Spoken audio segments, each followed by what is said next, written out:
जय गुरु गोरखनाथ अलाख निरंजन। जय हो जय हो जय हो। चले के द्वारे पर भिक्षा ले लो के बा। अरे माँ कोई दरवाजे पर है, जोगी आइल बा, जोगी के भिक्षा दे दे माँ, भिक्षा दे दे माँ। अच्छा बाबा, जोगी बाबा आइल हुआ। हाँ माँ। आवा बाबा, आसन ग्रहण करा, बैठा बैठा, हम आपके भिक्षा लेके आवत हैं। ठीक बा माई, ठीक बा। बड़ा सुंदर दरवाजा बा, यहाँ का लोग भी बड़ा सुंदर बाड़े। ला बाबा, भिक्षा लेके तो आ गईली, लेकिन बाबा एक बात पूछी। पूछा माई। आपके देख के तो लगत है कि आप कोनो बढ़िया घरे का लड़का हवा, लेकिन आप जोगी काहे हो गईला बाबा? तनी सा दो चार लाइन हमके बतौता, काहे जोगी हो गईला बाबा? अरे नहीं माई, हम अपने जीवन के बारे में न बता पाई माई। काहे बाबा, काहे न बतईबा? ना माई, जोगी कुल बात नहीं के बतावत। हमरा के भिक्षा दे दा और भी दुआरे जाए के बा माई। बाबा आपका आवाज कुछ जानल पहचानल लगत हो, बड़ा नजदीक से आपके आवाज के हम महसूस करत हैं बाबा। एगो बात पूछी बाबा, बुरा ना न मनबा? नाही माई, पूछो। बाबा आपका आवाज हमरे स्वामी से मिलत जुलत है। हमरे स्वामी का भी ऐसने आवाज रहल बाबा।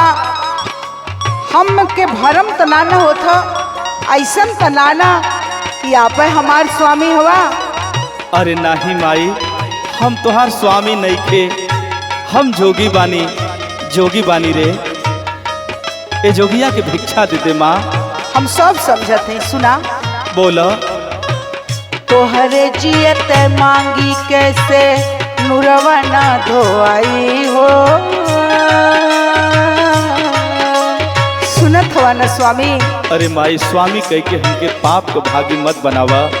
तोहरे जियते मांगी कैसे नुरवा ना धोआई हो। तू न रहबा सैया त हम मर जाइब हो।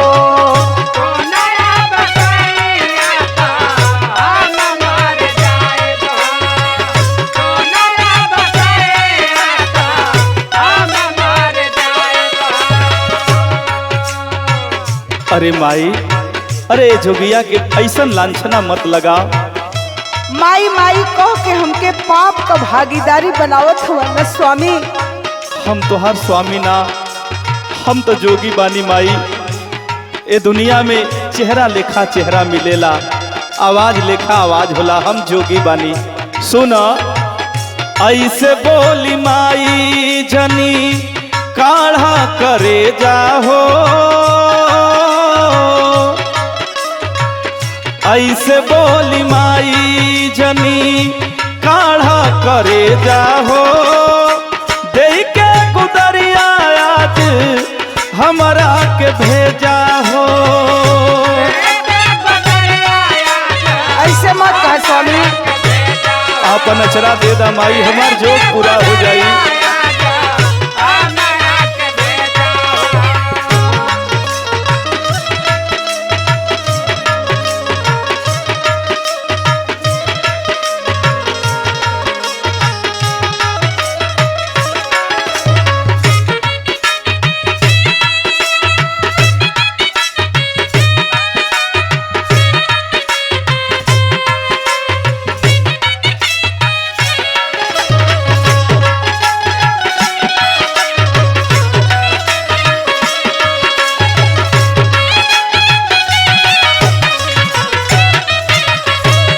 स्वामी एक बात समझ में ना आवत कि आप ऐसा काहे करत हुआ।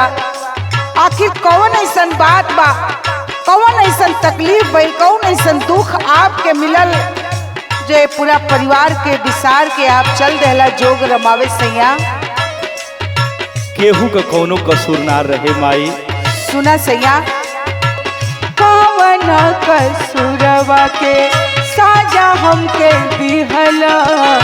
जिहत जिंदगिया हमार जान खाली लिहला।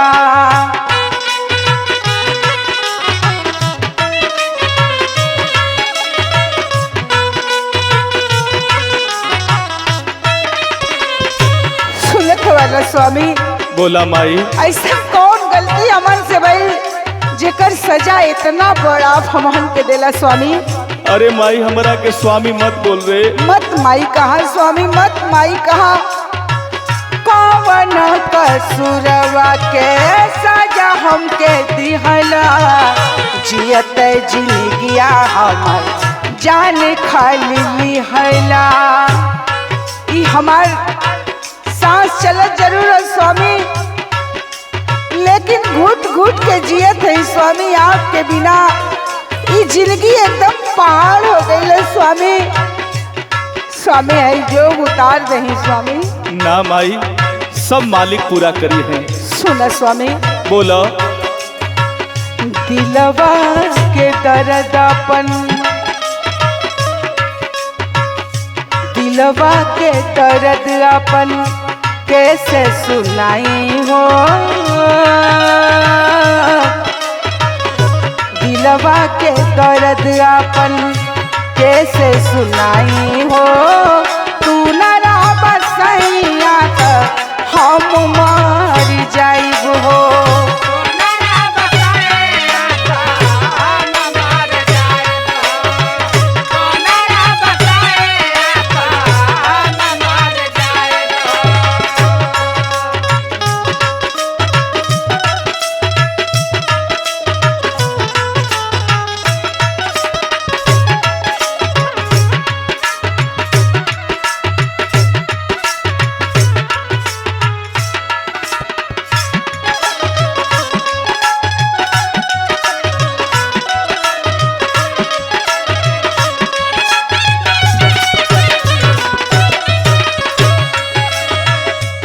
कष्ट दिले हवा स्वामी? ऐसा कौन भूल भइल जैसे आप इतना नाराज भइला कि जोग रमा लेला?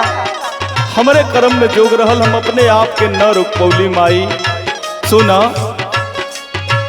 कितना समझाई तोहके दोसना तोहार बा, किस्मत में जो लिखल माई हो हमार बा।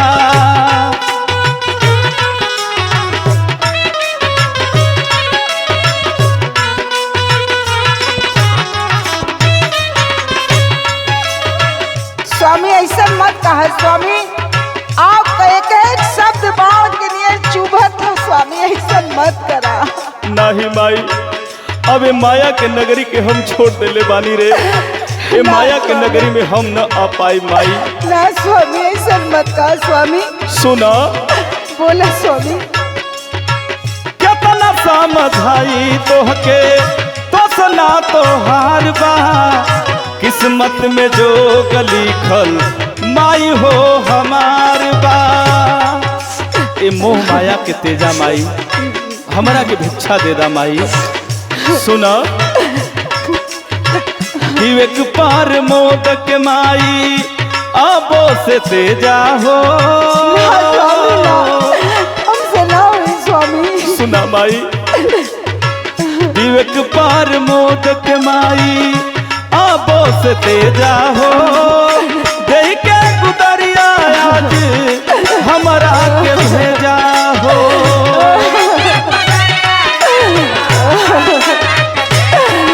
बेदा माई गुदरी बेदा। स्वामी ना, हमसे ना होई स्वामी।